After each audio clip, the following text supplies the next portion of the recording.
Buenas tardes, mi nombre es Dina María Fonseca Rojas, estudiante de Derecho Internacional Humanitario de la Universidad Pedagógica y Tecnológica de Colombia, UPTC. Y el día de hoy les voy a presentar el segundo convenio de Ginebra para aliviar la suerte que corren los heridos, los enfermos y náufragos y fuerzas armadas en el mar, según el convenio firmado en el año 1949. Es importante establecer en primer lugar qué son los convenios de Ginebra y sus protocolos adicionales. Estos son definidos como aquellos tratados internacionales que contienen delimitaciones o normas establecidas para limitar la barbarie de la guerra y proteger a las personas que participan o no en las hostilidades civiles, personal sanitario, personal religioso y de organizaciones humanitarias, y para aquellos que ya no pueden seguir participando en la guerra, como heridos, enfermos y náufragos y prisioneros de guerra. Entonces es importante establecer del cual vamos a hablar, y es el segundo convenio de Ginebra. Este tiene un contexto histórico que inició en el año 1856 con el primer convenio de Ginebra, luego en el año 1907 con el convenio de La Haya, y luego de la Segunda Guerra Mundial iniciamos con el primer convenio de Ginebra del año 1949 sobre heridos de guerra, enfermos de las Fuerzas Armadas, que siguió con el segundo convenio de Ginebra, que protege heridos, enfermos y náufragos, haciendo referencia a aquellos que son las Fuerzas Armadas del Mar. Entonces podemos decir que el segundo convenio de Ginebra fue aprobado el 12 de agosto de 1949 por la Conferencia Diplomática para elaborar convenios internacionales destinados a proteger a las víctimas de guerra, celebrada en Ginebra el 12 de abril. Y este protege durante la guerra, como lo mencioné anteriormente, a los heridos de guerra, náufragos de las Fuerzas Armadas en el mar, y este reemplaza el convenio de La Haya antes mencionado de 1907. Listo, entonces este está dividido por diferentes capítulos. El primer capítulo, como lo establece la diapositiva, son las disposiciones generales, es decir, que se plasman el respeto por parte de las partes contratantes del presente convenio, la posible adhesión después de nuevas potencias, y el respeto por enfermos, náufragos, personal sanitario y religioso. Además, en el presente capítulo se establece la inalienabilidad de los derechos según el artículo 7, es decir, que estos no se pueden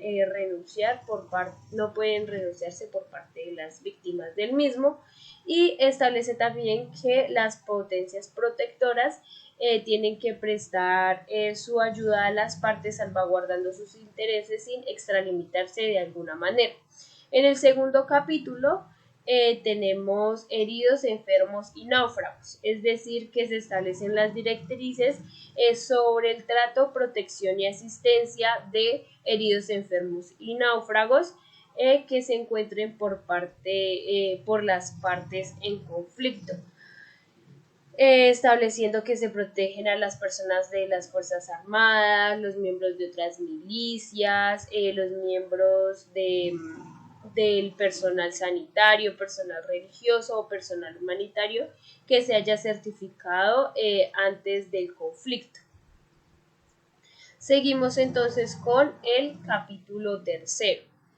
El capítulo tercero habla sobre los barcos hospitales y la notificación y protección de los mismos, la protección de sus establecimientos y demás. Estos barcos hospitales que participaban en la guerra tenían que estar debidamente señalados, y las partes en conflicto tenían que recibir una notificación que les permitiera establecer, identificar aquellos barcos y qué tonelaje iban a tener, cómo iban a ser las embarcaciones y demás, para que estos fueran protegidos y respetados por las partes en conflicto. En el capítulo cuarto habla sobre el personal de los barcos hospitalarios, sanitarios o religiosos, y se dice que estos deben ser protegidos y no podrán ser capturados mientras den sus servicios en dichos barcos, hayan o no hayan heridos a bordo del mismo. Seguimos con el capítulo 5, del presente convenio, que habla sobre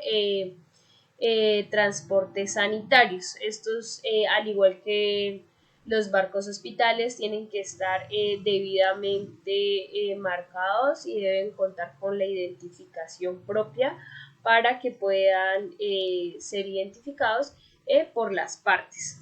El signo distintivo en el capítulo sexto es el emblema, digamos, el emblema de la Cruz Roja, que tienen que estar en las banderas y deben estar debidamente limitados para prevenir el mal uso de los mismos.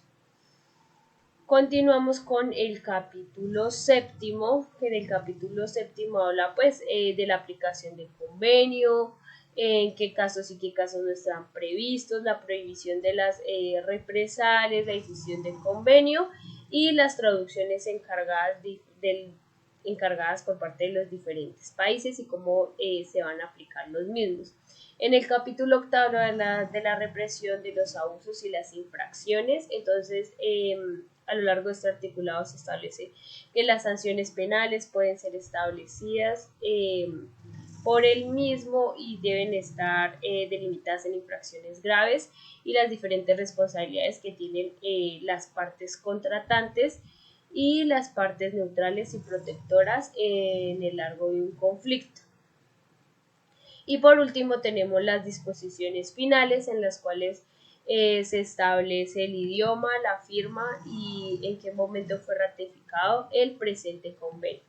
Muchas gracias.